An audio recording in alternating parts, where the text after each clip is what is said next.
siyang kung para po sa isang hospital, pupunta tayo dito, may mga sakit yan, pag-uwi natin magaling na tayo.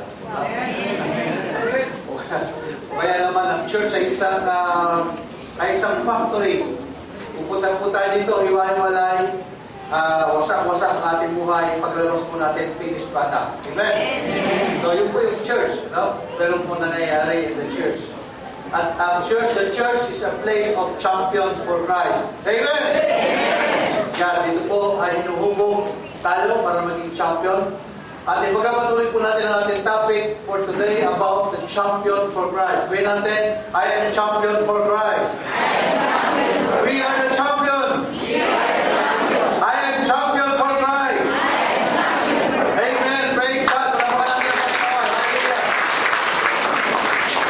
At syempre, kung tayo po yung champion, meron po tayong Champions Creed na pinag-usapan last Sunday. At babalikan po natin as a review. Ano ang ibig sabihin ng creed? Creed means I believe system, no? Or yung pong ating paniniwala, parang Apostles' Creed or the Apostles' Creed. Mga bahagi ng ating pinaniniwalaan at gagawin. So, ito yung creed. Ano yung Champions Creed? Last Sunday ay pinag-aralan po natin, number 1, sabihin natin, I can believe. I can believe. Number 2, I can change. I can change. 1 and 2, mag-relasyon po yan kasi pag sinabi natin I can believe, then yung number 2, I can change. Si Satan, siya po ay nananampalataya din, nanginginig pa. Naniniwala siya may Diyos. Siya ay nananampalataya may Diyos. Naniniwala tayong Diyos, nananampalataya tayo kay Diyos, so ng pagkakaiba, yung po number 2. I can change. Si Satan, wala nang pagbabago talaga yan. No? Hindi mo siya pwedeng mabago dahil ang Panginoon, ang binago lang niya yung kung may laman ng tugo. No? Yung mga angels na nagkasala, hindi wala nang silang pagkakataong mag-repent, magbago kasi wala ko silang flesh and blood. So ang Panginoon, namatay sa atin, dinala ang ating kasalanan ng buhay na pag-uli sa mga matay para ho sa mga may laman at tugo. No? Yung pala yung pagkakaiba. Kasi inisip mo noon, bakit ang tao binigyan ng pagkakataon makapagsisi panumbalik sa Diyos? At may pagkakataon tayo makasama ang Panginoon magpakilala. Bakit yung Satan at yung mga angel wala? Kasi wala pala silang flesh and blood. No? Hindi po sila kasama sa tinubos ng Panginoon 2,000 years ago. So, yun po ang isang dahilan. So, hindi na sila pwede magbago, but by the grace of God, we can change. Sabihin mo, I can change. From glory to glory. I can change. Number 3, click po natin, I can be loved by God and love others. Okay po, sabihin natin, I can be loved by God and love others.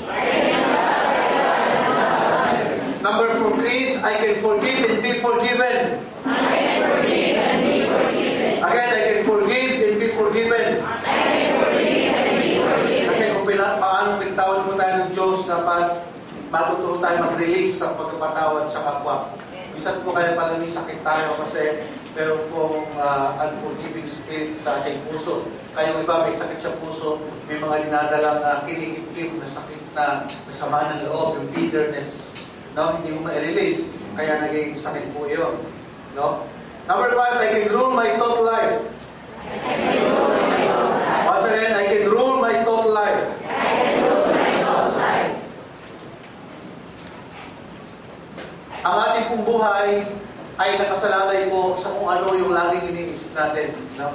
Kung hindi po natin kayang i-rule, kung hindi po natin kayang pamahalaan or pigilan ang ating kaisipan, at mag-wonder ito kung saan ay wala po masyadong, hindi po tayo magiging champion for Christ. Napakalaga po ng ating iniisip.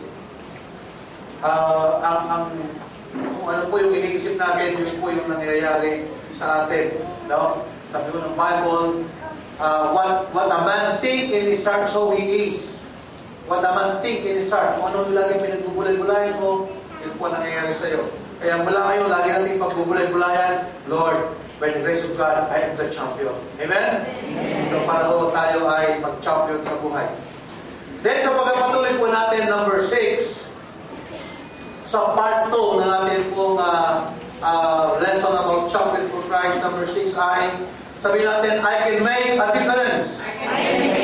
Again, I can make a difference.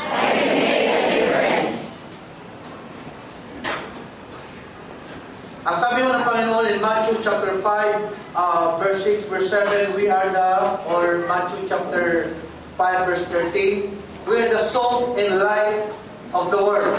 Now tayo daw po ang ilaw at asin ng sanlibutan ito. In Esther chapter 4, verse 14, basahin na lamang po natin yung Esther chapter 4, verse 14. Sige po, if you keep quiet at a time like this, deliverance for the Jews will arise from some other place, but you and your relatives will die. What's more, who can say, but that you have been elevated to the palace for just such a time as this. Ang pinagkuhanan po nito ay yung panahon nila Esther, sa buong Esther at saka ni Mordecai, panahon na sila po ay nabihan sa Babylon, at sila po ay, ang mga Hudyo ay papatayin lahat. At si Esther, siya po ay napapunta sa palace sa pamamagitan ng isang beauty pageant. Ano? Nagkaroon po ng Miss Philippines, Miss World. Sabihin natin, Miss World, yung panahon na yun, at si Esther na isang Jew ay sinali, at siya po ay naging queen. Kasi umalis yung queen, iniwan ng queen yung king, naghanap ng bagong queen, kaya si Esther ay naging queen in the palace, bagamat siya isang Jew. At nung po papatay na ang mga Jew, sinabi ng kanyang tiyuhin ni Mordecai, sabi niya, Esther, kapag ikaw ay nanatiling tahimik, sabi niya, you can make a difference, Esther, in your time. Kapag nanatili kang tahimik, pwede mag-deliver ang mga Jews sa ibang paraan, sa other place. Subalit ikaw at ang iyong mga relatives ay mamamatay. What's more, sabi niya, who can say, but that you have been elevated to the palace for just such a time as this. No? Sino po nakakaalam? Bakit po tayo isinilang sa ating panahon in such a time as this? Meron po tayong gagampanan. Amen? We can make a difference in our time. In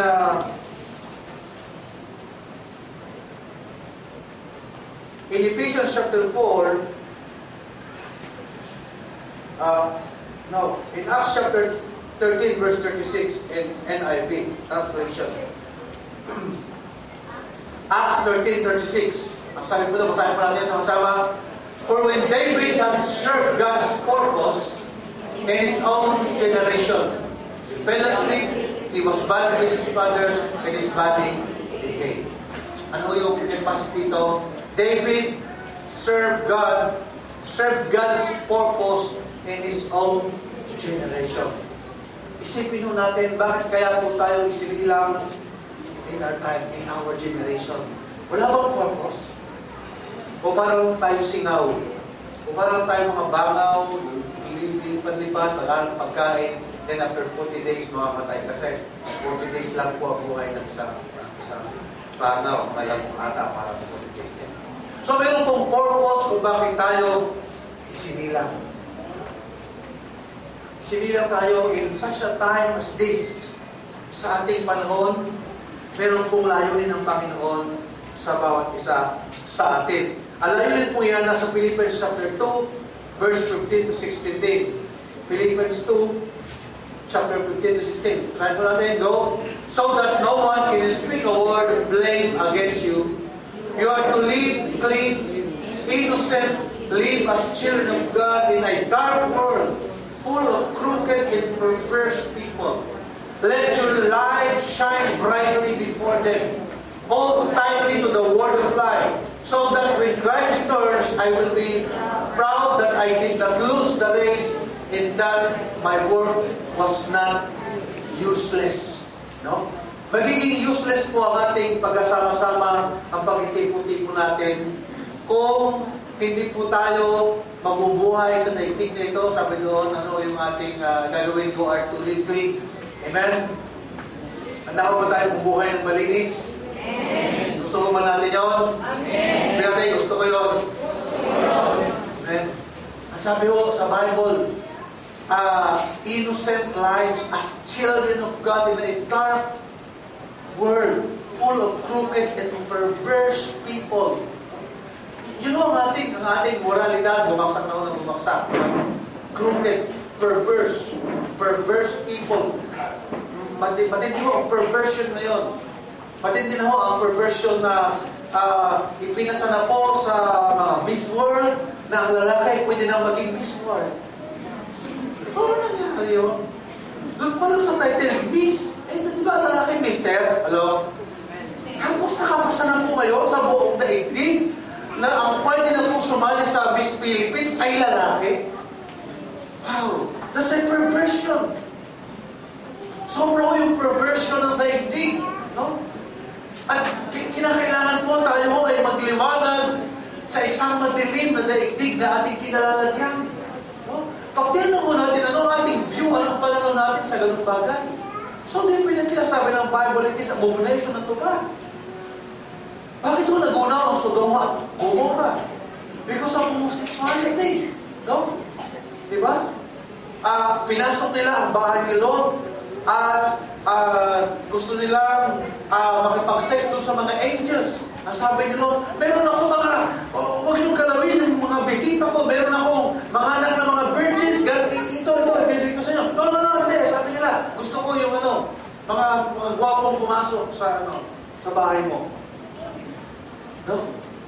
So, Old Testament time, noong time ni Paul, nung basahin niya ito, ang mundo po ay full of crooked and perverse people. And praise God, by the grace of God, tayo po ay na-born again, tayo po ay sinilang na muli sa pamamagitan ng Panginoon by the grace of God na inawit natin para po tayo ay magbigay ng liwanag sa mundong nadidiliman. Amen. Sabi natin, binasa kanina, huwag natin masyado nabasa, in Matthew chapter 5, verse 38, we are the salt and light of the world.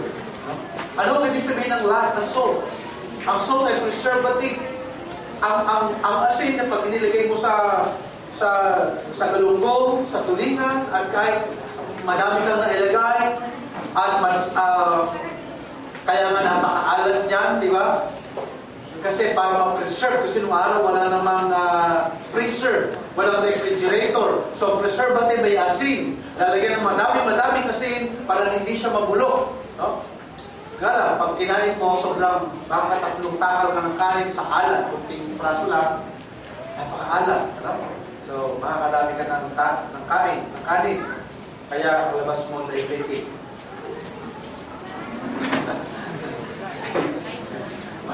Maraming kanin. No? So tayo po ay asin, nag-preserve sa nabubulok na daigdig. Tayo po ay ilaw sa madilim na sanlibutan. Amen? Pakalasahin po natin na ang ating buhay ay may masabi po natin as champion for Christ, I can make a difference. So saan man tayo, ano ang ating kalagayan, kaya nga tayo nasa church para po tayo ay na-equip, ma-develop, di ba? Tayo ay mahina, paglabas natin malakas. Tayo ay champion, pwede na tayong lumaban muli. No? Kasi hindi mo dito ang labanan sa loob, ang labanan po sa labas. No? Kaya tayo po yung mga champion, tayo yung mga gladiator sa labas. No? Na wala tayong pinagtatakutan. Di ba? Meron tayong prinsipyo, meron tayong dignidad, at we can make a difference. Saan man tayo naroon, ano man yung ginagawa natin, kumusta ho tayo dun sa ating place, sa ating place of work. Ano, pagbibigyan ka ng grace from 1 to 10, sino ka at ano ka? Karangal ka ba nila? Sabi nila, ayan talaga, wala talaga akong masabi niyan, talagang nagliliwanag dito yan sa aming opisina. Nagliliwanag dito yan sa aming factory. Nagliliwanag yan bilang isang businessman, businesswoman. Ano mo tayo? O kaya, baka sabihin sa atin, ayan, naku, huwag natin pag-usapan. Or minsan, tayo pa yung nakakahiya, di ba? At tayo ay nagiging tayo po ay unyamo, di ba? Ano ang ibig sa unyamo, di ba? Ang isang kunyago po, yung kung anong kulay meron, ganun ang kulay mo, di ba? So pag nasa church, kulay born again ka. Only by grace. Magano pa din. Pag nasa labas naman, yun din ang kulay mo, di ba? Kung anong ginagawa ng daigdig, same din ang ginagawa mo. Kung nagkakasala sila, kung sila ay nangungupit ka din. Sila ay nagwawala ka din. Kasi ganun po yung kunyago. No? Hindi na po tayo kunyago. Amen? Hindi na po tayo nagpapalit ng kulay. Amen? Isa ang ating kulay bughaw. Amen? Kulay ng Panginoon. Kulay ng anak ng Diyos. Kulay ng isang champion for Christ. Amen? Palapalan natin sa Panginoon. Hallelujah. At sino natin malakas, I can make a difference. Amen. Because we can make a difference. Number 7, we can accomplish great things. Number 7, sabihin natin, I can accomplish great things for God. Again, sigaw natin, I can accomplish great things for God. Amen. Bilang mga anak ko ng Diyos, ang sabi ng Bible, the earth is the Lord in the fullness thereof. Siya ho ay malaking Diyos, mayaman ang ating Diyos. Dapat great things ang pangarap natin para sa ating Panginoon. Amen. Makagawa na tayo ng mga dakilang bagay sa ating panahon. Malayo natin. Ang iba ho sa inyo, kung may 300 natin dito hanggang gabi, ang 100 sa inyo ay maunang maging mga milyonaryo para sa Panginoon. Sabi mo, gusto ko yun? Amen. Ang iba sa inyo ay makapagpatayo ng mga hotel, mga restaurant. Gusto ko yun? Ang iba sa inyo ay makapagpatayo ng mga home for the ages. Ages. Ang iba sa inyo ay makapagtayo ng mga children's home. May mga gusto ba yun? Sino makapagsasabi? Our God is a great God. Amen? He's a great, great God. At kung great ang ating God, pero lalagyan niya tayo ng malalaking panaginip sa buhay. Huwag kong maliit. Kasi pag ganun lang ang panaginip natin, mag-slide ng konti, maliit na. Dapat malaki na, pero mag-slide ng konti, malaki pa rin. Di ba? Total, nangangarap na rin tayo. Dahil ang ating Diyos. Gusto ko makasama yung mga medyo kinakabahan talaga ko, mga pinatang talaga ako.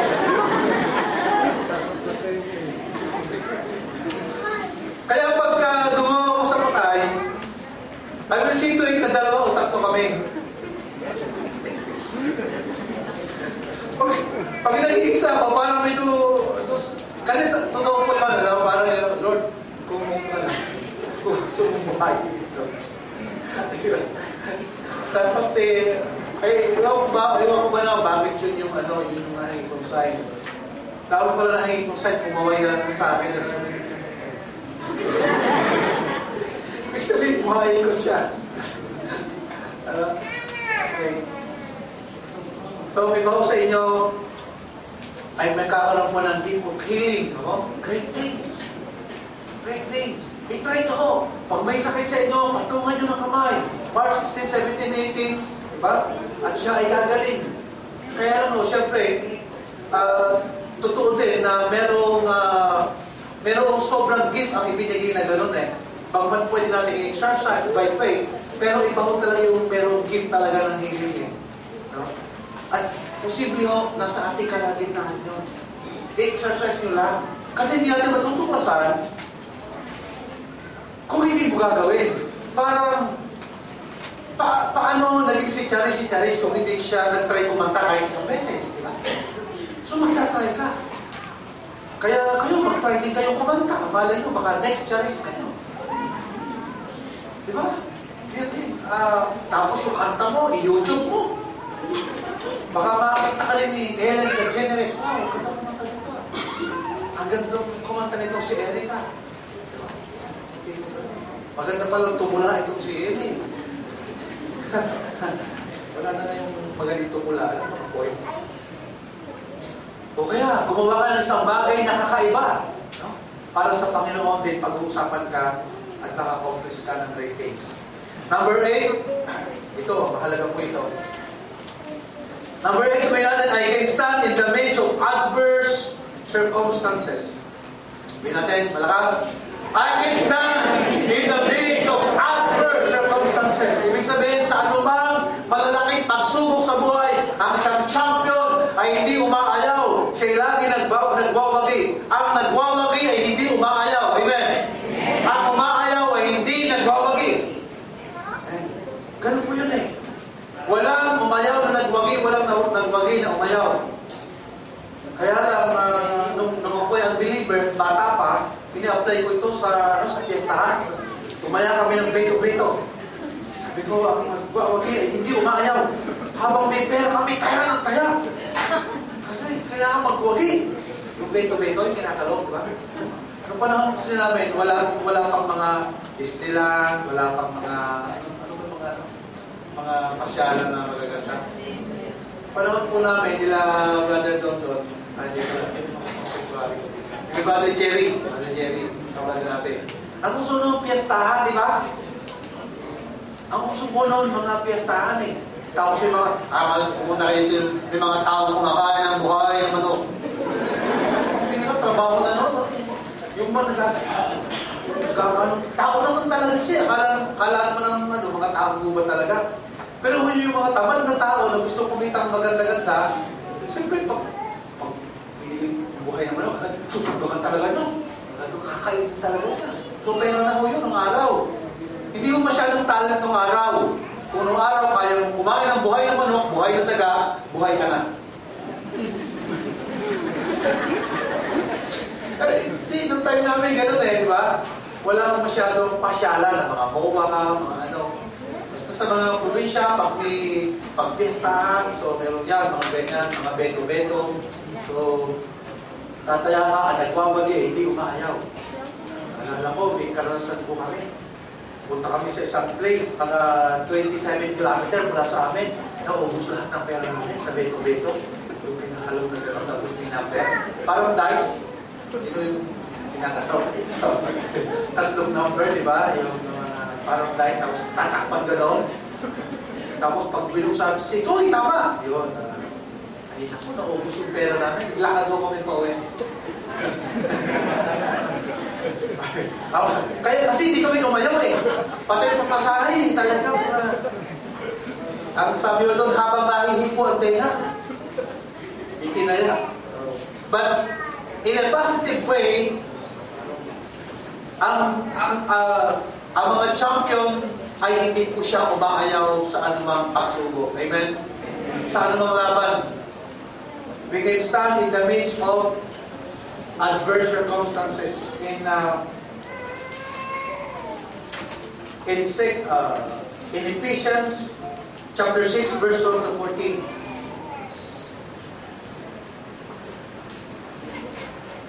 Basahin po natin, no? For we are not fighting against people made of flesh and blood, but against the evil rulers and authorities of the unseen world, against those mighty powers of darkness who rule this world, and against wicked spirits in the heavenly realms. Use every piece of God's armor to resist the enemy in the time of evil, so that after the battle you will still be standing firm. Stand your ground, putting on the sturdy belt of truth in the body armor of God's righteousness. So talaga kung may laban, ano? Talaga kung may laban. At ang kalaban mo natin, authorities of the unseen world. Hindi ko natin nakikita. Hindi nakikita ng ating human eye, ng ating mata ng ating pagkita ng ito po ay nadidiscern lang in the spirit world. So totoo po na meron pong unseen world kasi sabi ng Bible. At mas madami ito. At mighty yung powers of darkness. So marami tayong kalaban sa buhay nito na araw-araw kanya ang gusto gawin ay to steal, to kill, and to destroy. No? That's the purpose of the statement of Satan. To steal, to kill, and to destroy. Nakawin ang iyong joy, nakawin ang iyong kayamanan, nakawin ang lahat sa atin, tayo patayin at i-destroy. No? Yun ang purpose statement ni Satan. But sabi ng Lord, I came that you may have life. And more about that life. 2 Samuel chapter 23, verse 11 to 12.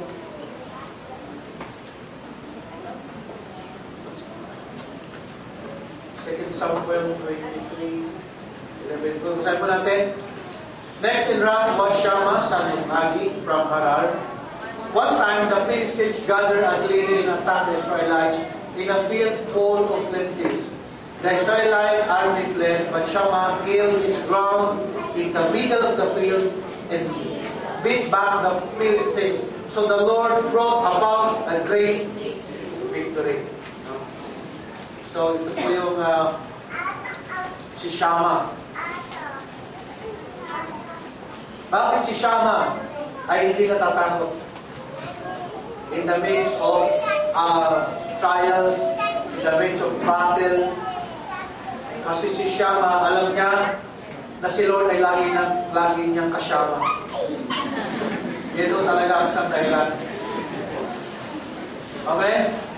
Nasabi po doon, because so the Lord, sino kasama ni Shammah? Sino kasama ni Shammah? Si Lord. So the Lord brought about a great victory. No? We are champions because of God. We are champions because of the Lord. So, nakalagay po doon, si Lord. Si Lord yung kasama. Kasyama ni Shammah. Kaya hindi siya natatakot.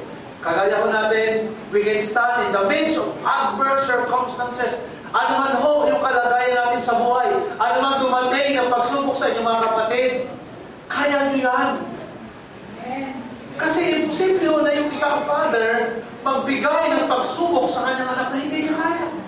Sino kung dito matinong nanay at tatay, sabihin sa kanyang tatlong taong anak, anak, ito ang pagsubok sa'yo. Unang pagsubok, buhatin mo ang isang sakong bigas mula doon hanggang dito. Ay, baliw pala itong nanay na ito. Ano lang ho yung kaya ng 3 taon? 3 kilo. Pwede yun, di ba? Kaya na yun. Sige, anak. Sige, unang pagsubok, 1 kilo. Ayan. Padalawang pagsubok, 2 kilo. Hanggang 3 kilo. Pag, anak, kalahating sako. So, hindi mo bibigyan ang iyong anak ng pagsubok na hindi niya kaya. Para siya lumakas at masanay siya na magbitbit, magdala, yung katawan niya, mabana, diba? Unti-unti lang. Ganun din ang Diyos. Ano man nung dumating na pagsubok sa atin, kapatid, kaya mo yan. Amen? Ano mang pagsubok ang pinagdaraanan mo ngayon, kanya-kanya ko tayong pagsubok. Sabihin mo, kaya mo ito! By the grace of God! Kaya mo ito! Amen? Kaya mo yan, kapatid. Kaya nga ibinigay sa'yo, kaya mo eh. 1 Corinthians 13, yung malinans po. Anyway, wag na. Haba tayo masyado. Nakalagay sa Bible, hindi tayo bibigyan ng Diyos ng temptation or trials na hindi natin kaya. Number 9. Number 9, ang syempre, ang isang champion, ano kanyang creed, number 9 creed, I can defeat the enemy. Sabihin natin, I can defeat the enemy. Again, I can defeat the enemy. Siyempre, yun po ang isang champion. Si Pacquiao. Kapag siya sa training niya, di ba? At bago siya humarap sa ring, nasa isip niya, kaya niyang talunin ang kanyang kaaway. Kasi kung sa isip pa lang, palagay ko, talo ko. Walang champion na naiisip na gano'n. Actually, silang dalawa, gano'n ang iniisip. No? Depende na lang yan sa lakas na ipapakita nila. So, kalaban niya susunod na si Timothy, anong pangalan nila? Timothy Bradley. Okay. Sino man niya, di ba? Medyo, ang kanyang kalaban ngayon, ayon sa mga mananalisik ng boxing, medyo mabigat din kasi wala pa akong talo yun.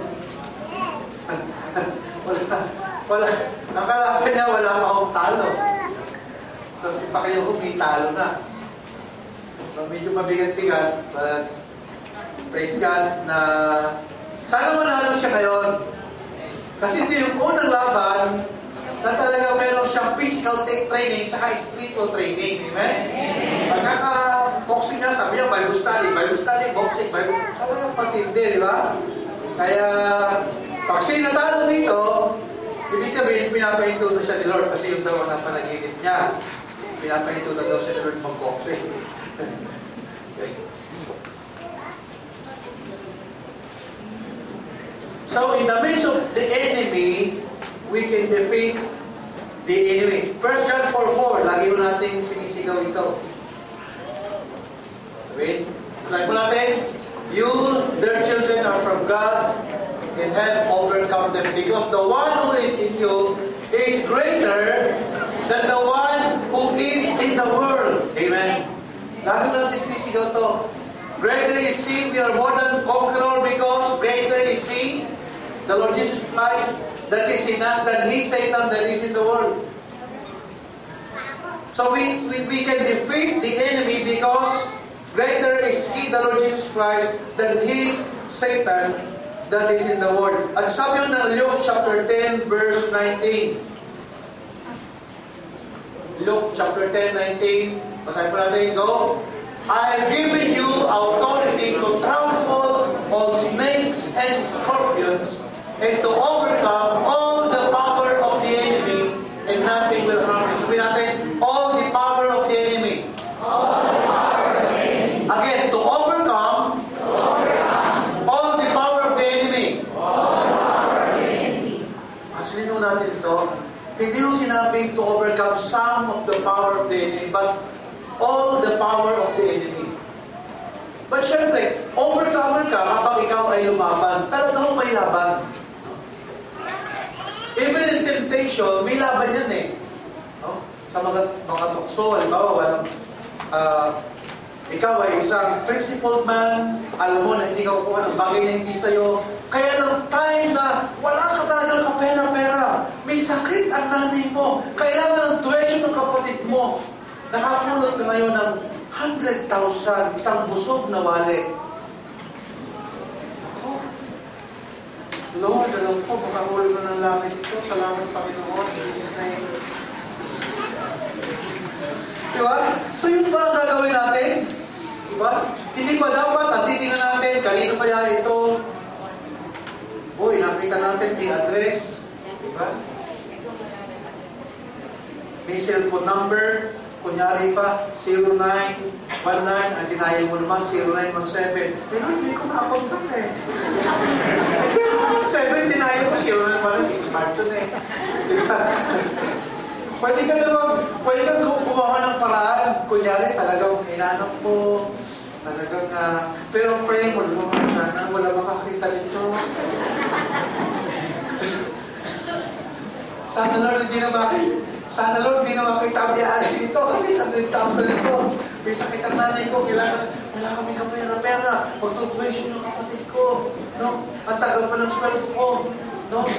3 buwan ako nagsusweldo. Tatrabaho, wala pa akong sweldo. Sa December pa daw ako ang aking first payment. Sabi naman talagang wala-wala. Yun ho yung labanan na sinasabi, di ba? Then, tinesting ka ng Panginoon. Meron na Lord na item ka ni Satan through money. Ano ang ating reaction? So meron po talagang labanan. Pero ikaw ay overcomer kung lalabanan mo yun. Alam mo ang iyong alam mo at ikaw ay anak ng Diyos at ang bagay na hindi sa'yo susuli mo. No? Malay mo, pagka naisuli mo dun sa may-ari, di ba? Biglang bigyan ka ng reward. So, ganun po yun. Biglang mga anak ng Panginoon.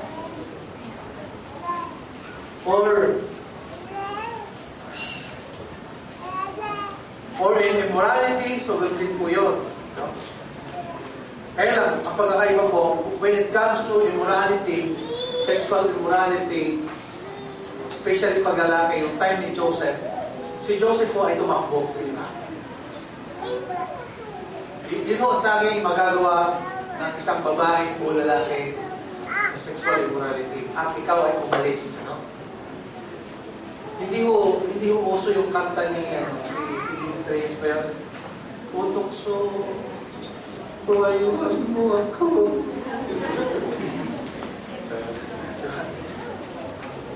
Hindi asawa, nung marinig, wala nang, hindi na, siyempre asawa mo, paano hindi wala nang asawa mo? Kaya nang kulong si Joseph. But, dahil si Joseph is isang champion for Christ, for God, na natili, na kaya niyang labanan ang anumang enemy, anumang adversity sa buhay, anumang pagsubok, na kaya ko niya itong pagtagumpayan. At kung kaya ho ng dating Old Testament saints, kaya din natin. Amen? Amen! Sabi natin, I can defeat the enemy. I can defeat the enemy. Last, sabi natin, I can be a finisher. Sabi po ni Paul, 2 Timothy chapter 4, verses 6 to 7, for I am already being poured out like a drink offering. And the time has come for my departure. I fought the good fight. I finished the race. I kept the faith. Ano, tayong lahat dadating mo talaga ang time ng ating departure, no? In general, kapag ikaw ay mga nasa 70 na, siguro sinabi ni Paul ito ng mga age of 70 siya, para ka na palang drink offering, malapit ka ng inumin. 70, malapit ka na sa, kumbaga sa airplane na punta ka sa ibang bansa, nasa departure area ka na. Papasok ka na. Pag ikaw ay 50, medyo naglalakbay pa, papunta doon sa ano. Malapit-lapit na rin. 50 na eh. Okay. But ang mahalaga po, hindi yung sa buhay talaga, hindi mahalaga yung mahaba o maikling buhay. Ang mahalaga po, nakatapos ka ng maayos. Amen? You finish strong. Nagkaroon ka ng pagiging sa bahay. No? Maganda ho ang bahay kapag na-finish siya ng maayos. Yung may finishing. So sabi ni Paul sa kanyang paglalakbay sa buhay, sabi niya, I fought the good fight. Talaga ho maraming nakikipaglaban. Siyempre sa buhay na ito, marami ho labanan. Dito sa, pag nagsasama-sama tayo, parang masaya, di ba? Kaya nga nung youth camp, masaya, di ba? Kasi parang, pag nagsama-sama kayo matagal, parang masaya, puro saya. Pero pag lampas mo, sa kabilang daigdig, ako po, ayun na, medyo yun yung labanan. Habang nandito tayo, ang masarap pag-aral ng Word of God, nag-motivate ko kayo, tinag-worship tayo sa Panginoon, nagkakaroon tayo ng lakas, but yung lakas na yun, nakaserve yun, kasi paglabas natin, sabi ni Paul, I fought the good fight. Meron mong labanan, amen, sa buhay na ito.